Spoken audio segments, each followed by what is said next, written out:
Good, you know, winning the race Friday should give me a lot of momentum going into today's race. But stopping you getting on your motorcycle, go and get on your motorcycle. Have a great race. Thanks a lot. Kenny Roberts, who won the race once. His teammate Lawson alongside, and then it's that powerhouse Honda team, the Wonder Boy, Freddie Spencer at age 21, the Englishman Ron Haslam, and Mike Baldwin, who very nearly won this race here a year ago. That is the front five. A winner could very well come from there. Last year's top rookie, 7th place finisher a year ago, Steve Wise inside row 2. Wes Cooley is the first Kawasaki. He may try to run this race with one gas stop, and that's a big story. David Aldana, former Rookie of the Year, Nicky Rakiki, and Steve Barron rounding out row 2. In row 3, Fred Merkel is the top qualified rookie in today's race, and Bad Wolf will represent the hopes of Suzuki. Steve Gervais, Roberto Pietri, and Greg Spurs rounding out that row. Row 4, the veteran John Long, Doug Colin, Hap Eaton, Tony Head from England, a strong young rider, and Rusty Sharp. And in row 5, they'll line up this way. Kurt Lenz, Kurt Liebman, long, tall Harry Klinsman, Harry DeGau, and Alan Labrossi. That's the way that front five shape up. And this is pit road for the stock car races. But as you'll see in less than a minute, that field will thermal off into the twisting infield course. It's a total of 11 turns. The field is away. The Daytona 200 has started. And the charge down into turn 1 finds the Hondas on the move. Kenny Roberts did not get that lightning start. It is Mike Baldwin who leads the field to turn 1. There goes the second place. 42nd Daytona 200 is underway, live from Daytona International Speedway. Dave, you know, this is one of the most crucial laps of Daytona. Just getting through this first lap as the riders are all bunched up without sorting themselves out. There's lots of crashing going on here, and the riders are going to be extremely cautious, especially with this first grid around the Daytona circuit. So far, everybody's stepped it up on 2 wheels as Mike Baldwin rocketed off to the lead here. Mike Baldwin, at the age of 28, rider number 43, has opened up a lead over his teammate Ron Haslam, the young Englishman that many people feel could come here and win this race in his second attempt. But look at this. Baldwin breaking from the field. Haslam being chased by Freddie Spencer. The Honda battle for second and third. Then come the Yamahas of Kenny Roberts and Eddie Lawson. The rest of his field screaming out behind. Dale, it's a 200-mile sprint race in a lot of cases here at Daytona. And it looks like Mike Baldwin is out there on a lightning fast pace. That's right, Dave. It seems that it's incredible how Baldwin has gotten to take his early lead here. That's the aggressive kind of rider Michael is. He would like to open that lead up to a comfortable margin here and set the pace in early going. Speed is the issue. 170 miles an hour right here, and now down hard onto the brakes comes the leader at Daytona. Into the chicane. That's a 70-mile kink at the end of the backstretch. Right there, the Baldwin has to come back onto the throttle, and now he is back out on the highway of turn 3 and 4 of the Super Speedway here, the Stock Car Oval at Daytona. The field clearing the chicane. Mike Baldwin setting a bullet pace as he comes down for the completion of lap 1 in this 52-lap, 200-mile battle that is Daytona. An historic race. Baldwin leads across the stripe for the first time. Hot pursuit, the second-place battle raging off into turn number 1. And that battle is going to last all day. Freddie Spencer has closed up. Ron Haslam is third. Kenny Roberts and Eddie Lawson deployed in 4th and 5th spot. That's the battle between the two teammates on 2 very, very special Yamahas that we'll be telling you about before this one is over. But it is Baldwin leading, Spencer second, Haslam third. Lawson is now 4th, Roberts is 5th. Steve Wise has come to 6th spot here. The rest of the field worked their way around. You know, Dave, it seems to be a repeat as of yesterday when Mike Baldwin set the blistering pace early in the Superbike race, closely pursued by Freddie Spencer. And it looks like a repeat story here this afternoon. Superbike competition is the Grand National Stock Car equivalent on 2 wheels. Those are the showroom stock motorcycles that they dress up in racing trim. On Friday, they had a momentous battle around this very same race course. And as Dale Singleton just pointed out, it was a Mike Baldwin-Freddie Spencer battle until Baldwin ran into problems. You'll see that race later in this telecast today.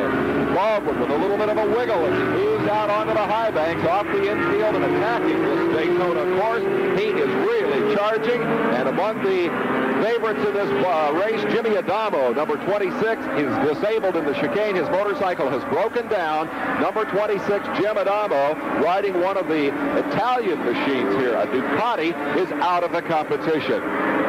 This is an interesting area of the racetrack, Dale. They used to run right past here and into the banks at 160 and 170 miles an hour, and then they had to put in this chicane, and I want you to tell me why. Well, Dave, they were reaching such incredibly top speeds down the back straightaway that the suspension and the frames on the bike weren't capable of running into that steep banking in turn 3. So basically, they put the chicane in to make an additional safety factor for the riders, to slow the speeds down and to bring them down to 70 miles an hour entering the chicane. From 70, they go to 180 when they cross the finish line. Mike Baldwin has just done that in second spot. And meanwhile, we have the first appearance on pit road. Freddie Spencer has come to pit road, and that is a major development. Mike Baldwin hurtling off onto the racetrack, but there is a surprise early. Here is your leader, and suddenly his pursuer is nowhere to be seen. We have a preliminary report that Kenny Roberts is on pit road. Roberts has come into the pit. Unbelievable. The youngster Freddie Spencer comes in unexpectedly, and now just a lap later, Kenny Roberts almost tipped that motorcycle over on its nose as he came in. Unbelievable. The bike is going up on the jack, and it looks like a tire problem. It seems like the jinx is continuing here for Kenny today. That is such a sad story. Kenny Roberts, one of the people that he's made the most tremendous contribution to motorcycle racing. He's back on pit road, but now he's away. Hopefully we can get a story on that. The 11th start in this race for Kenny Roberts. He's been able to run the full 200 miles distance only once with a healthy motorcycle. That was in 1978, and on that day, he lapped the field. Kenny Roberts' frustrations continue here as he has made an early and unexpected pit stop. Number 43, Mike Baldwin leads the Daytona 200. Work lap 3, Kenny Roberts' teammate Eddie Lawson is second in your picture there as they move up onto the high banks. Live from Daytona International Speedway, the field accelerates to 170 miles an hour on the backstretch. We have a report that Wes Cooley has crashed and is being taken to the infield hospital. Rider number 34, Wes Cooley. He is a former Daytona Charger, a former winner of the Superbike competition here. But he also suffered an injury at Daytona 2 years ago. He clipped a hay bale and broke his hip. And now Wes Cooley has crashed and is out of the event. Mike Baldwin is leading. Eddie Lawson is in pursuit. 1983 Daytona 200 thunders on, and I do mean thunders. Lawson is moving in. Lawson is making a charge. He is in the draft. But Mike Baldwin, he's going for the lead at the start finish line. The new leader is Eddie Lawson. The teammate of Kenny Roberts has put the yellow colors of Yamaha in front of the red of Honda as this battle of Japanese motorcycle manufacturers rages on. And Dale, it looks to me like Eddie Lawson just turned up the wick and said, I'm going for the front. Well, he took definitely the advantage of the draft. I watched him come across the east banking out there, Dave. He did get in the slipstream of Baldwin, and he made just a miraculous move right there on the inside to take the lead across the start-finish line. Down the backstretch comes the leader at 170 miles an hour.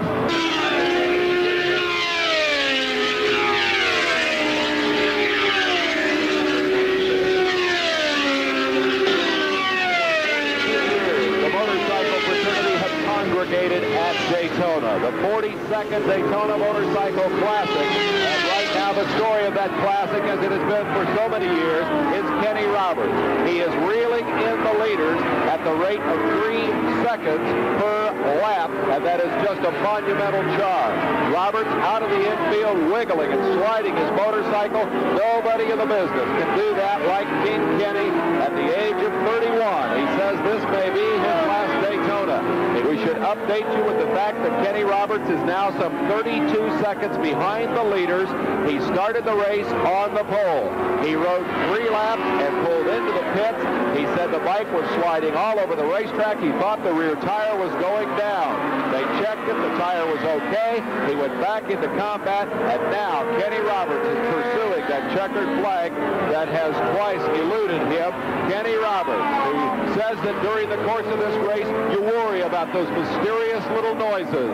And now the leader is on pit road. Let's go back to Ted Otto. Eddie Lawson pulls up, stops right on the mark that they put on the pavement. The board is held up for him to run his front wheel into just in case the brakes fade. They put in fuel, top him off, push him out, and there seems to be absolutely no problem with the leader, Eddie Lawson's bike. The crew is very happy with their fast pit stop. How fast did you do it, Ken Clark? How fast was your pit stop? It was quite good. We were just checking the tires, and everything looks perfect. Nothing wrong with Kenny Roberts' Nothing wrong with Kenny Roberts' bike, nothing wrong with Eddie's bike. Everything's running right on the track. And they're back in first and second place, and the Yamahas are back on the track. Right behind Eddie Lawson comes Freddie Spencer, who also made his pit stop, the number 19 Team Honda entry, the man who in his first 2 years here led the race. But there is a problem in the Honda pits. That is Ron Haslam's machine. Let's go to Andrew Marriott.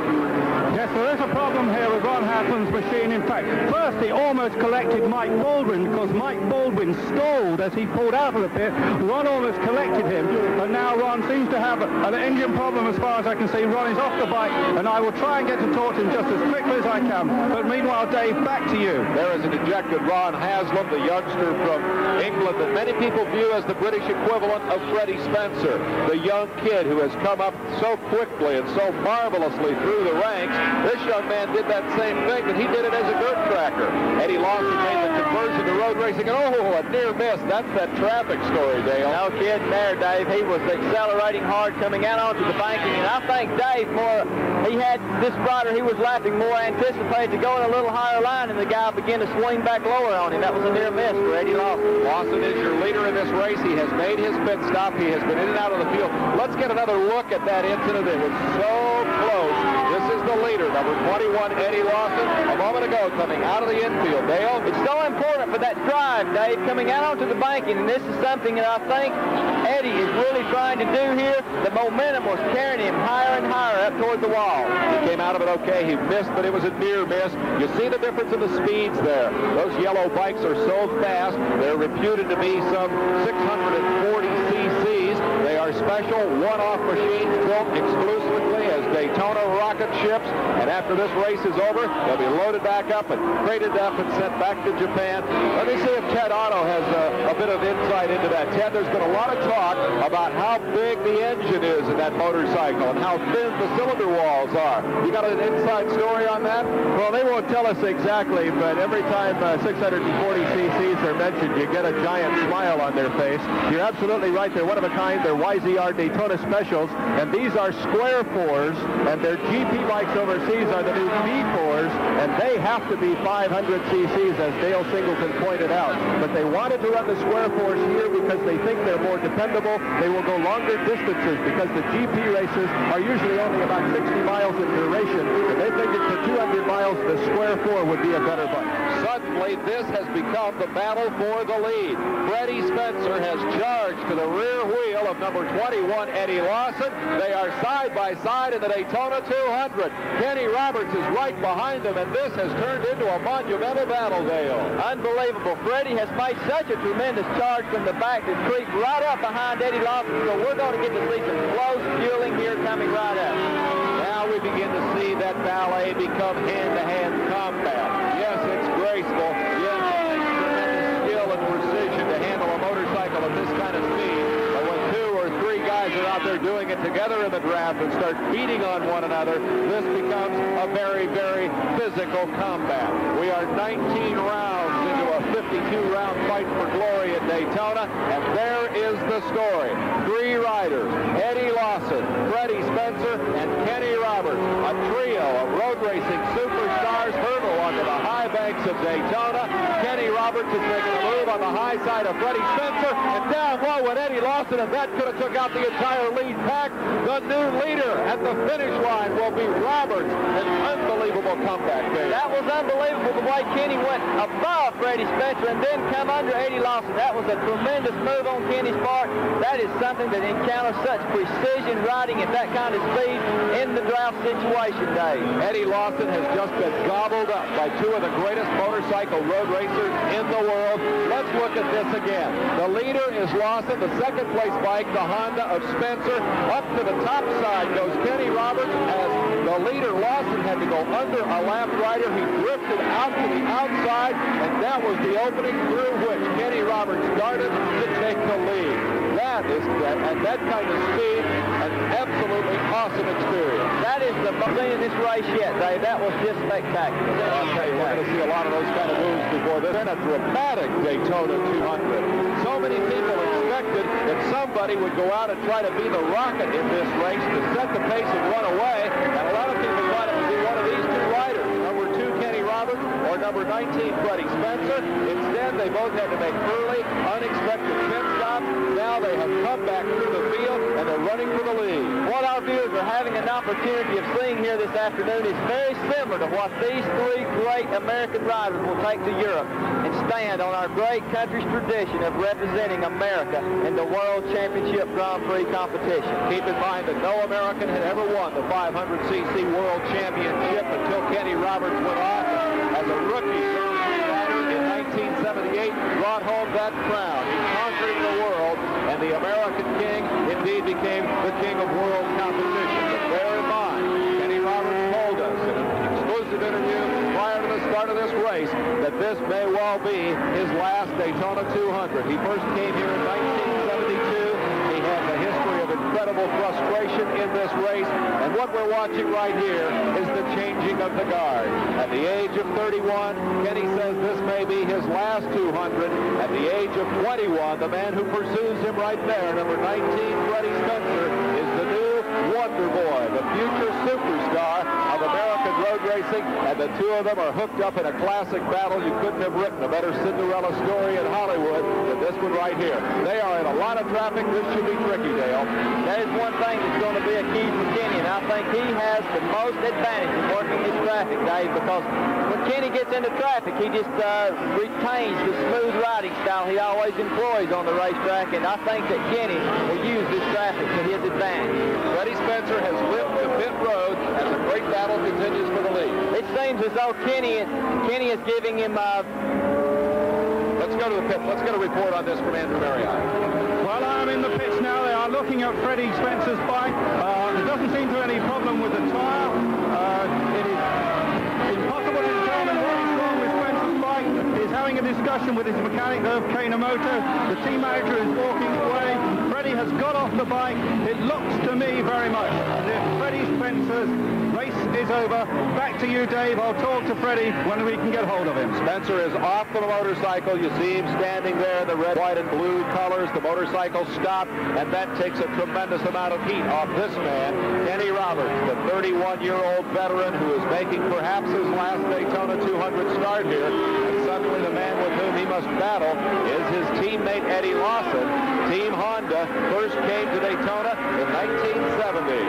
And in that story, they came here with an incredible effort of Dick Mann on board. They went out and won the race. They packed up and went home, and they didn't come back to Daytona until last year. Now their team leader, Freddie Spencer, appears to be out of the race. The student and the teacher at Daytona International Speedway. Kenny Roberts live at Daytona, leading the biggest motorcycle race in the world as we work the 32nd of 52 laps here. And in his draft, the youngster who hopes to follow Kenny Roberts' footsteps to Grand Prix World Championship fame. Number 2, Kenny Roberts. Number 21, Eddie Lawson. While we were away for commercial, the student and the teacher switched roles for a moment. Eddie Lawson went to the front, and then Kenny Roberts took him back. Did you see something there, Dale, that you thought was significant? They sure did. It was an incredible move by Eddie in the draft. He dropped under Kenny, took the lead momentarily. Kenny slipped right back under him just moments after they entered the infield section. So now they are back in the order that we've seen for about the last dozen laps here, with Roberts leading Lawson around this racetrack. They are working heavy traffic. That is always so much a story here at Daytona. Remember, you are seeing, there is Lawson to the inside with the traffic. Who's going to come out of this with the lead? Lawson had the move. Roberts simply found his line taken away from him, and we have a new leader, and Lawson looks back to see where the traffic is. Roberts goes around the outside, and they come to the International Horseshoe Turn side by side. In first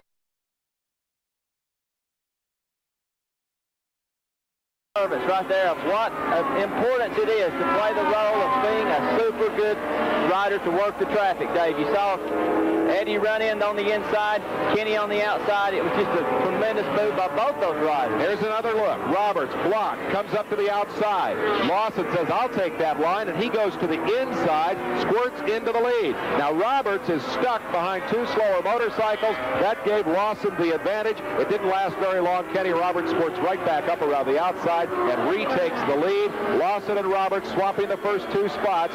Third still belongs to number 33, Steve Gervais, the privateer from Canada and the leading international competitor here. The fourth place rider is Steve Wise, who was such a story here a year ago. And running in the fifth spot is Thad Wolf on that Suzuki, backed by the millionaire Japanese motorcycle enthusiast who said, hey, I want to see one more brand out there at Daytona. That's your running order for the top five. This is, in fact, the battleground of the factories. And boy, the battle today has just been monumental. But Dale, when you get right down to it, it's not a matter in this race of who's on what motorcycle. This is man against man. That's right, Dave. It's something that's just phenomenal about the endurance and the strategy that one perfects in such a grueling 200 miles of motorcycle racing. There's so many things out there a person has to take into consideration. The fatigue, the concentration, all the statistics that make such a big difference in the effects and the results in this grueling 200 miles. We're getting a look at Steve Wise in that pack of traffic. He is number 28. Wise is your fourth place rider in the race, and he is an absolutely marvelous story. The kid started his career down in McAllen, Texas as a motocross racer, and in fact became a very successful factory-backed racing star as his career began to wane in motocross, and he found that he just wasn't able to pull off win after win.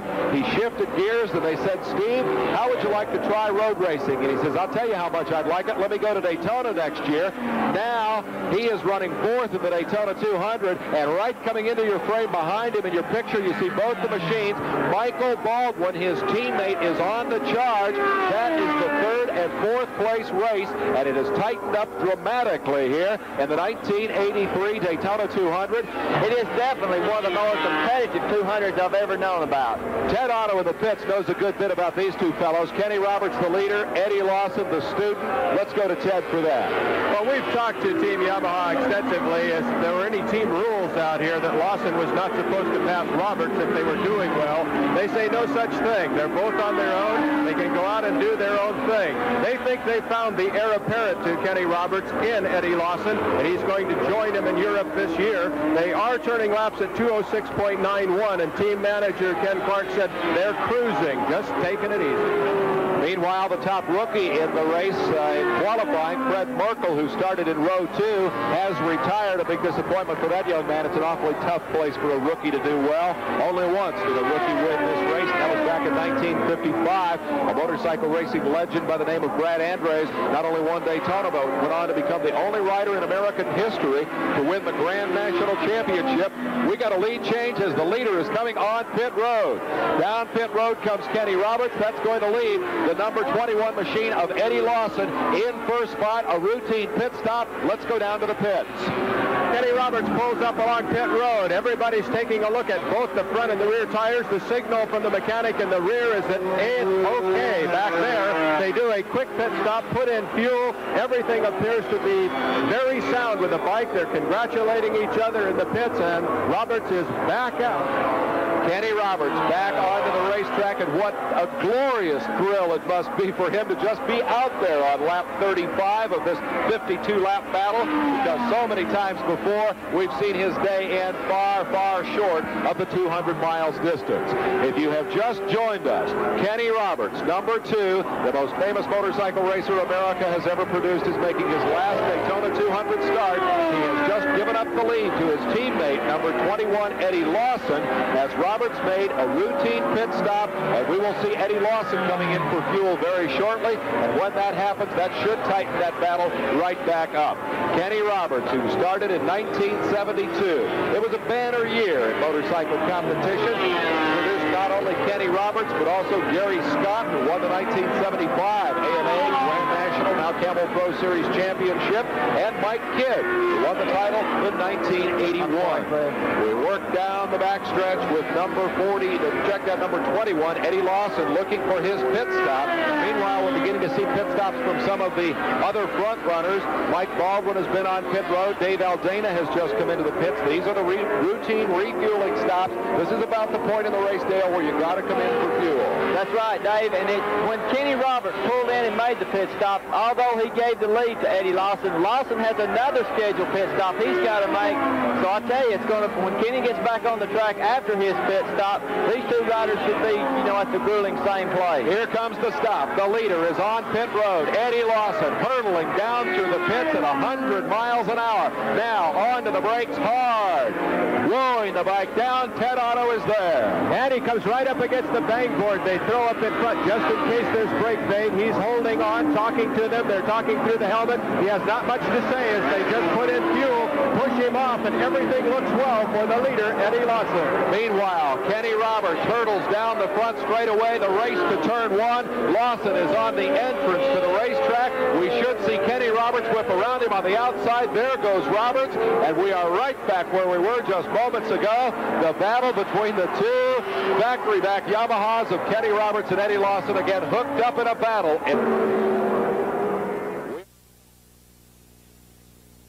In the 42-year history of this, the greatest motorcycle race on the face of the earth, we have never seen a better battle than this at this distance. Two riders literally running the wheels off one another, and it's a Cinderella story. Number 2, Kenny Roberts, who first came here in 1972 and who has developed through an 11-year career at Daytona, the most incredible record of bad luck, has suddenly found himself, I should not say suddenly, has dramatically moved himself out front of the rest of this field, but right on his tail and trying at every turn of the racetrack to take the lead is his teammate, number 21, the young and upcoming Eddie Lawson, and this has been a great race. Dale? Yes, at this point in the race, Dave, these riders have taken on fuel for the last time, and now they're only looking for the checkered flag. Pit stop for number 28, Steve Wise, fourth place motorcycle. In and out of the pits, Andrew Marriott, everything looked normal there. Yes, it certainly did. A very quick 4.5-second pit stop on my stopwatch, and Steve Wise away. Steve Wise looking on to see that pit stop, but Honda a little dejected, I think, down in the pits here. They did think they'd be running in the first two positions. They're not. They're third and fourth, but back to you, Dave. Those two spots instead have gone to these two men, Kenny Roberts and Eddie Lawson. That pit stop should keep Steve Wise in third spot because the fourth place man, Steve Gervais, a couple of laps ago had a little problem on his pit stop, and he has now dropped back to fourth place.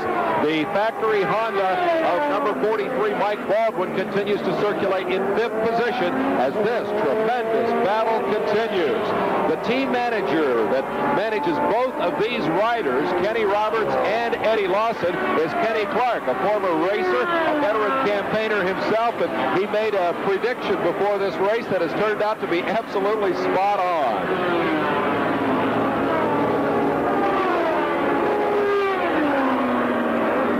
Get to that prediction. We've got Kenny Clark talking about his two proteges. He's been with Kenny Roberts throughout his career, and we're going to go to that in just a moment. Right now, the action is just too good to leave behind. These guys are at it. Let's give a listen to what Kenny Clark had to say about this show. Well, I don't think that anybody's going to run much harder than Kenny. He normally starts off at a pretty good pace, and I think that this year we've got the machine debugged to the point where it should go the whole distance. Your prediction then is that Kenny Roberts will easily win the 200 this year?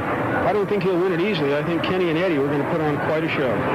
How's that for looking into the old crystal ball, Dale Singleton? These guys have put on one of the finest shows in the 42-year history of this race.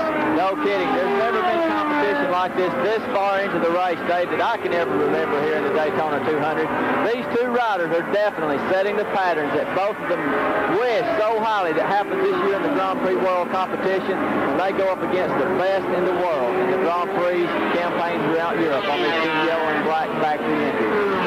Voice of Dale Singleton, who on two occasions came home the winner in this race. race and who says those are the two biggest days of his life. Dale Singleton, who has now retired from this 180-mile-an-hour warfare. But Dale, you're not out of the racing business. What's the story? Well, I'm pursuing a venture in NASCAR racing, Dave, something that I've always had in the back of my mind I would love to do so much, and I've had some opportunities of organizing some things, and hopefully that I'll get the big breaks that I need to enter at a level in the stock car racing competition that will prove to potential sponsors that I have the driving ability, the talent, and the promotional aggressiveness that it takes to put together an American national stock car racing program. Well, there's certainly a precedent for that. An awful lot of two-wheeled racers have gone on to four-wheeled stardom. Joe Leonard started on two wheels before he became the IndyCar superstar that he was.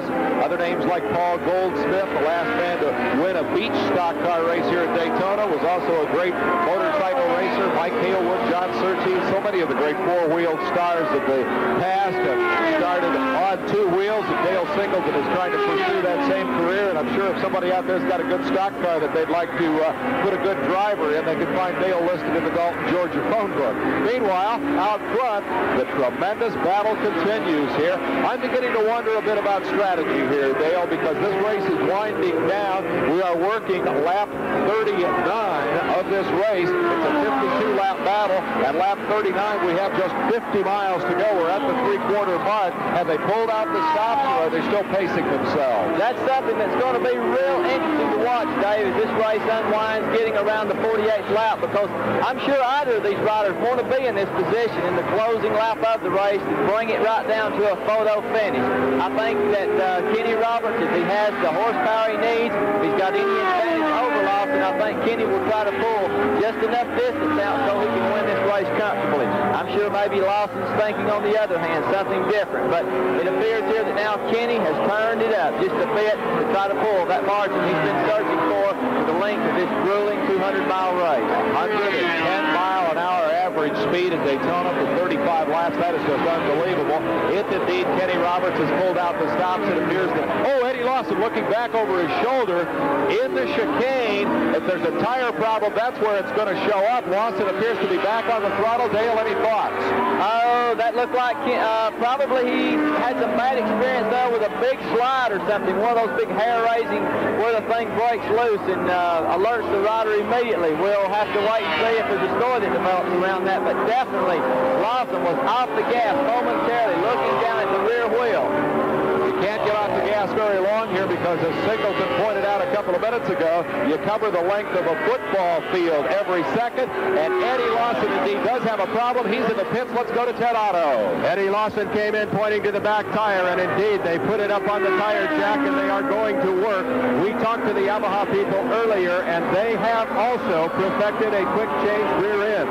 Honda has been talking about that for several years, showed it to us last year, but Yamaha has a quick change rear end. They say they can change rear wheels quickly also, even though they have not gone through practice drills. But as you can see, the rear wheel is already off. The new one is back on. Eddie Lawson is standing in here ready to go, and very quickly the rear wheel is back on this Yamaha machine, and in just a few moments Eddie Lawson will be pushing off to go back out to do battle. I see dejection in the eyes of Eddie Lawson. Dale Singleton, and he knows that a wonderful opportunity has slipped away from him here. Well, Dave, you know, he's pulled out an incredible lead, some minute and 23 seconds over the third-place rider. If they hurry, it's a possibility they can get Eddie back on the track and put him back in contention for this runner-up position here at Daytona. The first two riders, Kenny Roberts and Eddie Lawson, were a minute and 23 seconds ahead of third-place Steve Gervais when that man, Lawson, came in to change a rear tire. The bike is now back at speed and will return to the racetrack, but he has given up his hopes of victory, and he has left Kenny Roberts out front for the moment all by himself. With just 7 of 52 laps remaining, King Kenny Roberts, the most famous motorcycle racer in American history, the most jinxed motorcycle racer in Daytona history, is capping his final appearance in this great race with a monumental performance. He has opened up a 1 minute and 20-second advantage over his teammate Eddie Lawson. That is, in essence, the length of the pit stop that it took to change a tire on Lawson's motorcycle. That tire went flat and put him in the pits for 1 minute and 20 after they had battled handlebar to handlebar at 180 miles an hour for the lead. Now it's King Kenny out front by himself. That's right, Dave. He's opened up such a margin here, a comfortable margin, that I think Kenny, through my observance of him, through the infield, working the rough corners, getting out onto the banking, both out of the chicane and out of the infield, Kenny has slowed up a bit. He's moderated his pace down, and he's just looking for that consistent finish, being conservative on that bike to be sure he finishes this race. Normally you would see Roberts drag his knee through that corner. There you saw the knee 3 or 4 inches off the ground, and our scorers and timers confirmed that Roberts has indeed backed the pace down now. He turned the 46th lap of this race at 2 minutes 8.4 seconds. Remember that he qualified almost 9 seconds faster than that. He shattered the 2-minute barrier on the 3.87-mile Daytona motorcycle road course. No man in history has ever been around here faster. Kenny Roberts, who started the race on the pole, appears, if he can hold it in one piece, to finish in first spot. That alone is something of an accomplishment. Back in 1963, Ralph White on a Harley-Davidson won the Daytona 200 from the pole, and then it was 13 years before anybody could do it again. The next time it happened was Steve Baker in 1977, but that started a real trend because Roberts came back and lapped the field from the pole in 78, and some guy named Singleton won it from the pole in 79. It's only been done 4 times. Dale Singleton, is there that much advantage to starting on the pole, or why is there a pole jinx here? I really don't think so, Dave. 200 miles of racing action here is really something that's not so important as far as the 200-mile endurance is concerned. Winning the pole here at Daytona is something that, of course, encounters a lot of prestige for a rider. It gets a lot of attention from the press and the media, and it does set a trend that you are a competitor. You turn the quickest time here. It's more or less of a big glorious moment to win this race from the pole. Kenny Roberts has sat on the pole 8 times, and Kenny Roberts says that the nature of the Daytona 200 has begun to change just a little bit. Yeah, the bikes are getting so good, so dependable, that I think that my bike is capable of doing this race flat out, just like a GP, 200 miles. Whether I can do it, I don't know. And it's a lot of things happen in this race, like bikes falling down, oil. So I'll tell you, last year it would have been a 200-mile sprint race had we not had the problems that we had. They're ready. The bikes are ready. It's just setting for a rider that wants to do a sprint race for 200 miles. I don't think I want to do that this year. I want to be a little bit on the safe side. I want to save myself to the end of the race, and that's the way I'm going to play it. I don't care win or lose. That's what's going to happen. If they're really jetting off me right at the beginning, I don't think they will, but if they try it, I'm going to have to play that by ear. But I think we'll be strong at the end of the race. Well, he played it by ear, and it was a virtuoso performance. Kenny Roberts fell back off the pace when he had to make an unexpected pit stop, and then Kenny Roberts turned up the wick, charged through traffic, and he certainly appears strong as we approach the finish. It may be Kenny Roberts' last Daytona 200. It is the last Daytona 200 with a man in the red and white shirt there. You saw a look at Charlie Watson. What a bit of Daytona history that man has become. He is the referee for this race. Charlie Watson used to announce the old beach races here when they ran on the beach course. His wife Joni scored the races. Charlie has refereed virtually every Daytona 200, and Dale, I think he's probably at the same time one of the most loved and most hated men out there. He's an irascible old 70-year-old retired truck driver, and he's like an Army drill sergeant, but what he says goes. He's very firm and very concrete and very stern in a lot of cases, Dave, but he is one that the riders have developed a great amount of respect for. He's called the shots. He's made sure that we've been on that racetrack with the safest possible conditions in existence. Charlie Watson is something that a lot of these racers owe a lot of deservance to. I'll tell you what, it's not going to be the same Daytona without Kenny Roberts, nor will it be the same without Charlie Roberts. He's certainly going to be missed. Charlie Watson, Kenny Roberts and Charlie Watson both making their last Daytona 200 appearances here.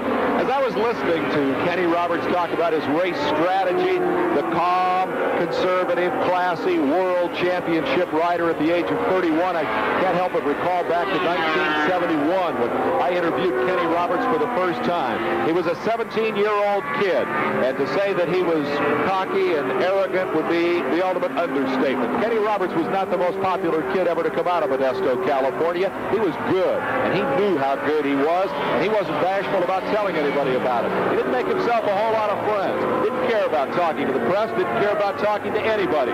Kenny Roberts' maturity and the class that he has developed, the character that he has developed through winning and losing championships over the years has just been a real personal thrill for me to watch. And the interview that we did with him the other day on Thursday after he shattered the track record was a real personally satisfying experience for me. It is truly a hero worship thing to be able to watch a man like this do the kind of job that he's doing here today. Kenny Roberts deserves to win this Daytona 200. I really don't think there's a man on that grid that lined up to start the 42nd Daytona 200 that's more deserving to win this prestigious and richest motorcycle Here is race. heartbreak. Here is heartbreak for number 37, Thad Wolff. The number 37 machine has broken. He was running in 4th spot. That was the only top-flight Suzuki in the field. It's privately backed by a Japanese millionaire who financed this racing effort out of his own pocket. Thad Wolff came here as the rider. Last year, he was the last privateer, the top privateer in American road racing. Now he is another heartbroken man who has failed, as so many have before, to go the full distance. He came so close. We're on lap 49 of 52, and Wolff walks away, pushing his pink Escargot Suzuki dejectedly into the pits. Meanwhile, Kenny Roberts is closer and closer to the biggest plum in world road racing, the Daytona 200. The interesting question is going to be in victory lane if he gets there 2 laps from now. Will he, in fact, retire? Because he also told us in that Thursday interview, you heard it earlier here on this live telecast, quote, who knows? I may win the race and get all pumped up and run it again next year. Dale Singleton, you know Kenny Roberts. Do you have an opinion? Is this the last time we'll see him in Daytona? It's really hard to say, Dave. Kenny can do just about literally what he wants to in the world of motorcycle competition, whether or not he gets a renewal from Yamaha, which I'm sure he would, or whatever the circumstances may be. Kenny is at his full objection. Whatever he would like to do, he can come back here, and of course he's not going to be talent-stricken in one essence to come back and win this prestigious Daytona 200. With 3 laps to go, Kenny Roberts on his 11th try, trying to win the Daytona 200 for the second time. He did it in 1978 when he lapped the field. It is 1 minute and 2 seconds from first to second place. That means that the second place man, Eddie Lawson, has carved some 18 seconds off Kenny Roberts' lead. That means that Lawson is continuing to gas it up out there, but Kenny Roberts is just cruising. He's trying to save that motorcycle. Now, Dale, is when you really listen to that engine and you really feel that clutch and you anticipate anything in the world that might go wrong. I think Kenny now is paying more closer attention to his lap boards than ever. And There's Lawson, and he's charging. Lawson is really on the move. He wants a 1-2 sweep in this race. He wants a personal achievement at Daytona. He won't catch Kenny Roberts, but he wants to be there if Roberts breaks. Dale? You know, the important thing, I think, what Eddie's got on his mind, as far as the statistics are concerned, how many seconds back he finishes on Kenny is something that carries a lot of great importance for Eddie, being the young superstar he is, especially coupled with this great world champion rider, Kenny Roberts, as they enter the 1983 World Grand Prix Championship chase together. Roberts started out as a dirt track motorcycle racer. He was Rookie of the Year for the AMA in 1972. He came back and won the Camel Pro Series Championship in 73 and 74. He's been a Yamaha loyalist throughout his career, but Harley-Davidson horsepower on dirt track eventually outstripped the Yamahas.